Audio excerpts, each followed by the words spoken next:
మన గుంటూరుకి వేగా jewellers exciting offers తో April 16న శుభారంభం. T20 cricket లో ఓపెనర్లు చెలరేగితే ఆ మజానే వేరు. అందులోనూ అభిషేక్ శర్మ క్రీజ్ లో ఉన్నాడంటే మొదటి బంతి నుంచే సిక్సర్ల వర్షం కురవాల్సిందే. ఇక సూర్యవంశి గురించి ప్రత్యేకంగా చెప్పనక్కర్లేదు. బూమ్రా లాంటి దిగ్గజ బౌలర్లని వణికించిన వండర్ కిడ్. ఈ ఇద్దరు బ్యాట్ పడితే బంతులు స్టేడియం బయట పడడం ఖాయమని అంతా అనుకున్నారు. ఫస్ట్ ఇన్నింగ్స్ లో మన హైదరాబాద్ స్టార్ అభిషేక్ వచ్చాడు. స్టేడియం హోరెత్తింది. కానీ అనూహ్యంగా ఫస్ట్ బాల్ 0 రన్స్, పెవిలియన్ కు రిటర్న్, ఫ్యాన్స్ కు మైండ్ బ్లాక్. సరే, సెకండ్ ఇన్నింగ్స్ లో సూర్యవంశి అయినా సిక్సర్లు కొట్టి పైసా వసూలు చేశాడని ఎదురు చూస్తే అతను డకౌట్. ఒకే మ్యాచ్ లో అత్యంత భయంకరమైన ఇద్దరు ఫామ్ లో ఉన్న ఓపెనర్లు డకౌట్ అవ్వడం క్రికెట్ హిస్టరీలోనే ఒక రేర్ అండ్ షాకింగ్ ఇన్సిడెంట్. నిన్న అభిమానులతో హైదరాబాద్ ఉప్పల్ స్టేడియం కిక్కిరిసిపోయింది. అభిమానుల కేకలతో దద్దరిల్లిపోయింది.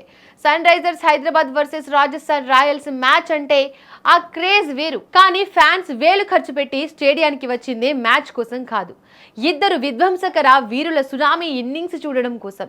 ఒకరు Sunrisers local hero Abhishek Sharma, మరొకరు రాజస్థాన్ 15 ఏళ్ల యువ సంచలనం సూర్యవంశి. కానీ ఆ ఇద్దరు ఫ్యాన్స్ కు మర్చిపోలేని షాక్ ఇచ్చారు. దీంతో వీరి ఆట చూడడానికి స్టేడియానికి వచ్చిన ప్రేక్షకులకు నిరాశే మిగిలింది. వేలకు వేలు పోసి టికెట్లు కొన్నది వాళ్ళ విధ్వంసం చూడడానికే.